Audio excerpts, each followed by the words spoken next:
So investing in water supply, sanitation, and drainage is essential to help meet these needs going forward. By investing more than $350 million in transforming the water, sanitation, and drainage sectors in Lusaka, MCC and the U.S. government have a strong interest in helping the government of Zambia and the Zambian people to ensure that those investments are well implemented, maintained, and productive.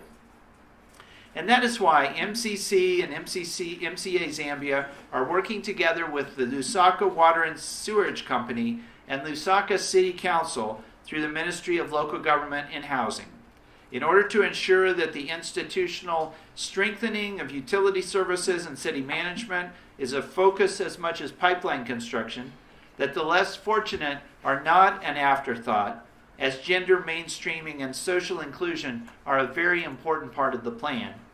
And across the board, there is respect for and the drive to maintain a transparent and collaborative regulatory environment.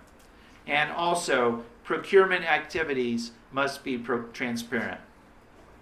In June, here in Lusaka, I had an opportunity to visit some of the communities where MCA Zambia will implement MCC compact activities.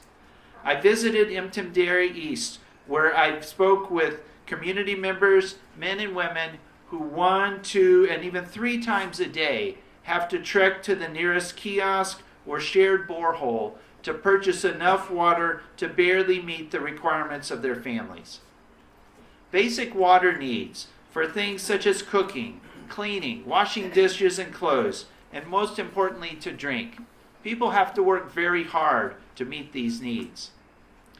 One such person is Mrs. Priscilla Daka.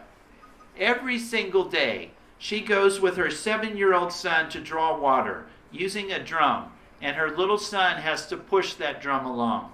And she helps him when he gets tired.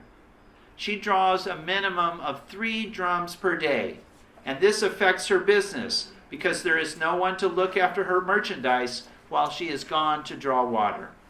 So Mrs. Daka is one of the people who will be affected by these projects we work on together. It's not an easy task for anyone to go to gather water like this, whether it's a young man working with others to push a 200-liter barrel full of water uphill, or a small girl or a nursing mother carrying her child on her back, trudging carefully home with a bucket on her head to conserve every drop. But the impact of being pulled away from work hits hard too. You know, I wonder every time that I see a child getting water in the middle of the day, if he or she is missing school. I wonder if water being carried too often in an old open bucket or a beaten up tank will make it home as clean and safe water and be stored hygienically.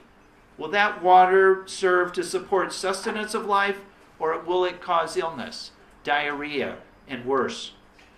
In Mtendere, where latrines are spoiling the aquifer and where sanitation is a problem for family members of all ages and genders, here we are hopeful that health practices will improve because the compact is introducing a sanitation network.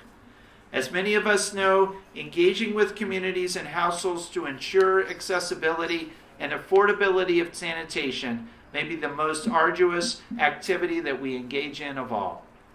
However, in the quest for dignity and improved health for every Zambian, the United States and the Zambian governments, we are up to the challenge. After all, safe water is life. Sanitation is dignity. These are fundamental to what meaningful life is all about.